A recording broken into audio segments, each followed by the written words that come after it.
Welcome to Two Guys, One Anime. I'm Ashuri. And my name is the Hurley Apple. And today we are looking at Bubble, which this was a film that we both watched quite a while ago and we haven't got round to reviewing it.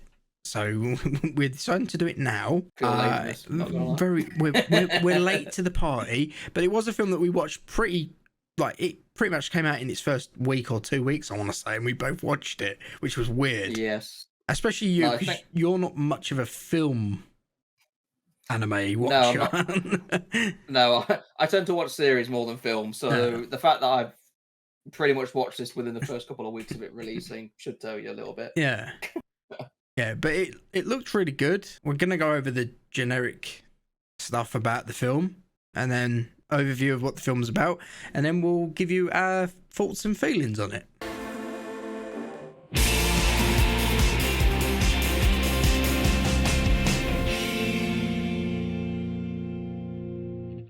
The story of Bubble is about a free runner called Hibiki who lives in a Tokyo overrun by bubbles. It sounds strange, but stick with me on this one.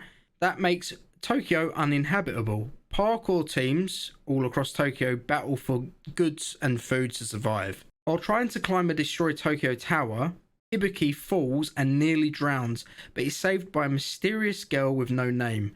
Hibiki calls her Uta, meaning song, because she can hear the same song Hibiki can.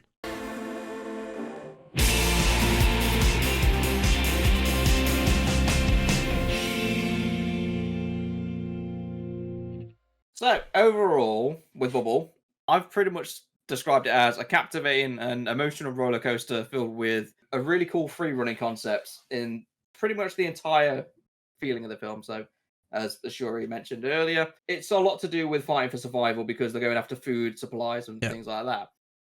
But I'd actually put the quality of this, at least from a storytelling perspective, up there with Studio Gilby, because there is so much going on in the background of the story that it makes you constantly invested in the characters. And there's not many films that actually do that when it comes to films nowadays with anime, because a lot of them seem to be like this generic cash grabs. This one just blows them out of the park kind of thing with how good it is. Animation on the work is just a massive bonus for me because the animation is really nice, especially when the free running elements are being used and he's bouncing off bubbles and things like that. The animation is just sublime. I love it. It is amazing animation when you consider that it's Witch Studios, the same Witch Studios that got a lot of stick for Attack on Titan as well, wasn't it? I believe. Yes, exact same which studio. Is mental because they've knocked this out the park. Like, honestly knocked it out of the park. Really well. I think for Witch Studio, this was probably going to be like their redemption, if anything, because they lost the contract with Attack on Titan to Mappa, which I'm not going to complain. Mappa's amazing. Yeah. But Witch Studios had something to prove, and I think by making this film, they proved it. Oh, 100%. Yeah. They've shown, given time and the money, basically, to do it, they can do it.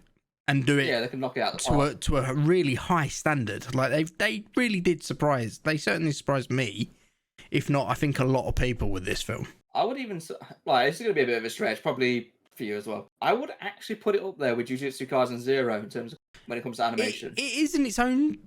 Yeah. It's not like animation, like combat's going off and like all these amazing they're not glories and stuff. But there's not like amazing fight scenes and stuff, but if you've watched the new My Hero, it has a parkour scene, if you like a running scene. Yes, it does. And it certainly does better than that. It blows that out of the park easily for me. Even though they did amazing with it, My Hero, Bubble really did crack the whole, like, making parkour look good, if you like. Like, I don't think there's actually many animes about parkour, if I'm going to be completely honest. There used to be, because, like, I think going back to the early 2000s, there was something called Air Gear, and that was, like, really into parkour and training at the same time. But there's not really been anything about parkour in a long time now. It's not true. Like, this is just us talking about the animation quality and the story before we even get to, like, the soundtrack, because I think the soundtrack in the film is amazing. Yeah. It suits the style so well. Yes. It gives it another layer, basically, which is what you want for a film. Very first, well, pretty much at the start of the entire thing, we agreed with an intro. And it's very much a film intro because the quality is definitely up there. Yeah. It's a bit, I will say though, with the song that was used for the intro, it's not something I put on my playlist because I don't it's mind not it. something I generally live to. I But yeah, don't like you mind said, it. I don't mind it. Yeah. It kind of fits with the overall theme of the film and what you're gonna get. Mm. And it's kind of nice because they do display hints of everything that's going to come in the film, but Yes. when it's together in an intro like that, you just don't understand any of it, which is True. always nice for an anime. But that's like most good intros, to be fair. Yes, a good intro will tease what's going to come without giving you any context, so you don't know anything about it until it hits, and then it's kind of like with Chainsaw Man in a way. And I know that's a big transition, but still. But Chainsaw Man, a lot of that intro is teasers to what's going to be coming in the future. Well, some of them. Or some of them. Because It's not like a carbon copy. A large percentage of Chainsaw Man is famous scenes from films. They're done so well. They're done really well. We're sidetracking. That's for an entirely Yes. different video. Yeah. Different opinions. Yeah, the introduction to the film is amazing. And when I say introduction, I do mean literally the first race where you're meeting all the characters for the first time. And then obviously Hibiki shows up and he basically established himself as the protagonist straight off the bat, which is really good. Sometimes protagonists take a while to find their feet, but Hibiki basically just shows up, puts his headphones on, and then he just sprints for the finish flag and he's bouncing off bubbles and doing his bubble segment, which for the film, when you first see it, is amazing. He's like the only one that can use the bubbles as well. That's he's literally the only person. Yeah. And that's because he's got like this hearing problem, and he's like really sensitive hearing. Yes. Yeah. That's why he basically wears his headphones all the time. Yeah. The radio tower is where we get a bit more context into the story and things start popping off. So, as Ashuri told us in the intro, Hibiki meets Uta for the first time after he falls off the radio tower. But the only reason he was climbing the radio tower to begin with is because he heard a song that was going off. Yeah. And again, it kind of shows the madness that's going on the radio tower because like the gravity is shifting all over the place and he's falling like different ways. And it's a really interesting kind of I'm not going to call it mechanic, but I'm going to say it's a really interesting twist on the story that there's something distorted in Tokyo that's making gravity change and swap sides. It becomes a lot more announced later on what's causing it. It's just a nice twist to the whole parkour scene. It's not a standard running up the walls and stuff. You've got to kind of take into account of gravity shifting. So it's quite cool in that regard.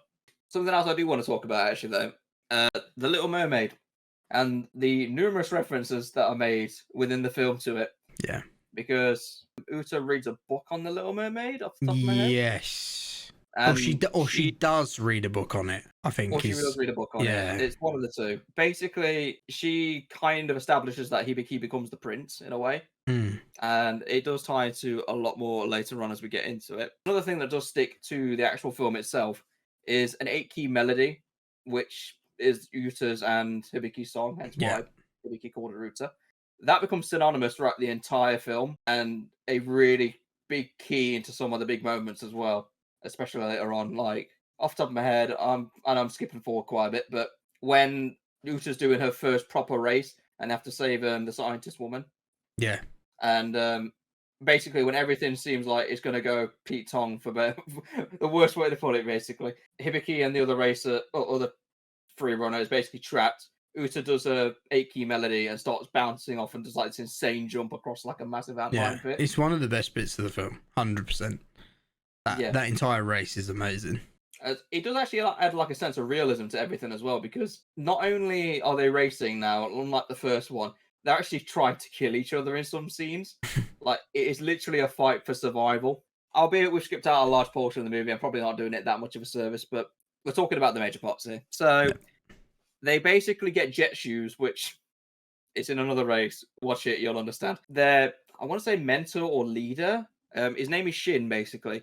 And he's a retired runner. And the reason he's retired is because he lost his leg when he tried to run up the radio tower. Yeah. And that's been like apparent throughout the entire film at this point. One of the most incredible things I've ever seen an anime ever do in film or series is the guy has a prosthetic leg and he actually makes everybody else look bad. It's like, it is such, I love seeing things like this because it's such a service. Well, it's not really a service, but I kind of like it when somebody who you'd think wouldn't be able to do certain things just completely blows out expectations because of one reason or another. Yeah. And you don't really see any animes really with people with prosthetics. Like, they'll appear every now and again, but in the overall theme of it, everyone is. They don't talk about disabled people in that kind of form at all. There's a lot of this going on in this entirety of the anime because they obviously anime pretty much with anything. Actually, it's the same with movies, TV shows, cartoons, anime. It's all the same, where everything is perfect, and that's not true. And this film does, like you said, a really good job of showing that, because you've got the main character that has sensitive hearing, so he's basically deaf, kind of. He's on that sort of spectrum. Uta, I think she's muted, isn't she? She's mute, yeah. Yeah. And then, like you said, you've got the guy with the prosthetic leg. So it's kind of like you've got really cool characters with, if you like, disabilities, you know. And like you said, in any anime or cartoon or TV show or whatever, those characters would be like, oh, they're not going to be able to do this. But this entire film is built around basically making them out to be the most amazing characters, which they are. And the film, like you said, just does a really good job of showing that. And also, I do love the scene where I think he has to launch Hibiki. Yeah. Towards the end of it, and I think he I think his prosthetic leg explodes because of the force.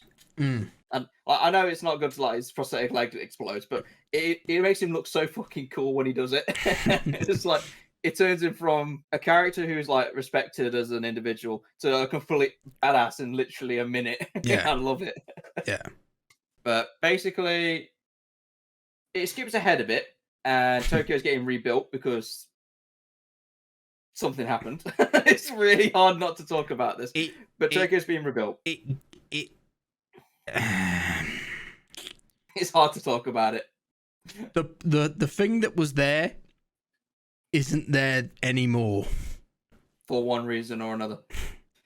The reason we're not talking about it is because we want you to go watch the film and find out for yourself. Okay, but I'm not gonna lie, the ending did make me tear up a bit, and I'm not gonna talk about why. Just know it is an emotional one. Fast forward a little bit, Tokyo's being rebuilt, and they're still doing the parkour races, which is nice to see. It's like new constructed areas, and they're like jumping off of cranes and things now as well, which is really cool to see. There's one little note that I need to make about the actual full ending of the film before it goes into the credits. Is, again, they played the 8-key melody that Uta used to sing. Yeah. It kind of ties into the whole thing, because the 8-key melody, when you notice that it's there, you will spot it throughout the entirety of the film as you go forward. So it's nice that even at the end, it ties in, and it's the last thing you hear in the film before it just fades into the credits. Yeah. So I think that was done really well on how they hammered home that key melody. Something I actually, as a last mention as well, during the credits, it's not your simple credit roll. They actually drew Uta into real life situations. Yeah. Like, she's with, I think, a yellow car off the top of my head. She's with some bikes going around a shop corner. Yeah. But the weird thing about it is it looks real.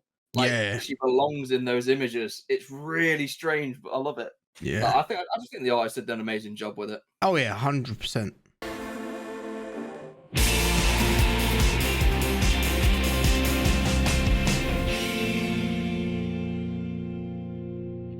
So yeah, overall, Bubble, it crashed straight into one of my favorite films of anime for 2022 quite easily. I can't believe it's 2023 now. That's crazy. But yeah, 2022, easily one of my favorite films. It's up there with Jujutsu Kaisen Zero and Demon Slayer for me. But anyway, I couldn't recommend this enough.